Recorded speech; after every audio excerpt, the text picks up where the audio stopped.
फुल तयारी वगैरे करून मी पेंडा रचायला आले होते, पण असं अचानक काय घडलं असं वाटलंच नव्हतं. तर बघूया पहिल्यापासून काय झालं होतं काय नाही ते. तर व्लॉग कंटिन्यू बघत राहा. हॅलो नमस्कार राम राम मंडळी, मी गौरी. स्वागत आहे तुमचं माझ्या नवीन एका ब्लॉग मध्ये.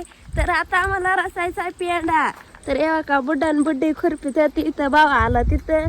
तर बुड्डा उठला खुरपायचा, आता बुड्डीच खुरपते. आपलं जावा भाऊ काही येईना, ते तिकडच बसलाय पुढेपाशी.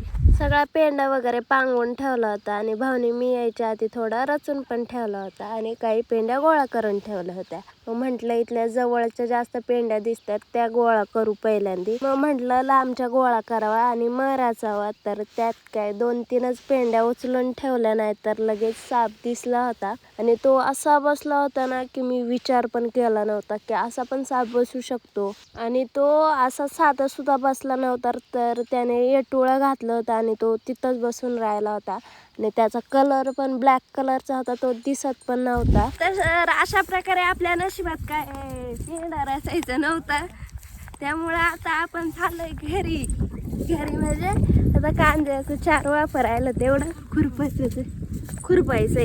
गवत काढायला सुरुवात केली. प्रत्येक गवताचं मूळ काढताना मनात जाणवलं, जसं जीवनातही नको ते विचार, नको ती माणसं, नको ती चिंता, सगळं असंच मुळाशीच काढून टाकावं लागतं. कोण म्हणतं शेतकाम फक्त मेहनत, कधी कधी ते मनालाही उभारी देतं. प्रत्येक ओळीत असं वाटत होतं जणू माझ्या आयुष्यातल्या अडथळ्यांनाही मी हलक्या हाताने साफ करत आहे. अशा प्रकारे एवढं पाडगं खुरपून झालंय ना. आता आम्ही चाललाय घरी. आम्ही जातो घरी. तोपर्यंत तुम्ही व्हिडिओला लाईक, शेअर, कमेंट आणि चॅनलला सबस्क्राईब करा.